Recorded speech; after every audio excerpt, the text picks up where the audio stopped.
Hi, hello po mga kamamshi. Time check. It's already 12:01 in the morning.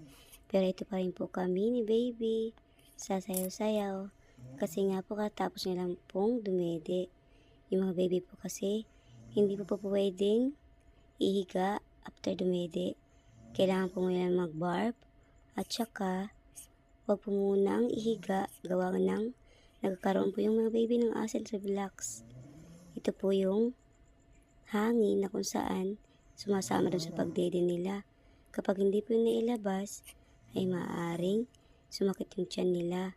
O kaya mahirapan silang matulog ng mahimbing.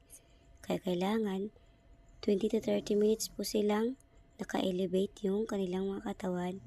Gaya po nito. Huwag po muna silang ihiga. Kaya yan pong ginagawa ko sa mahigit isang buwan niya na po sa awat tulong ng Panginoon. Kaya ito po, kiss ko na lang po siya. Bye bye for now.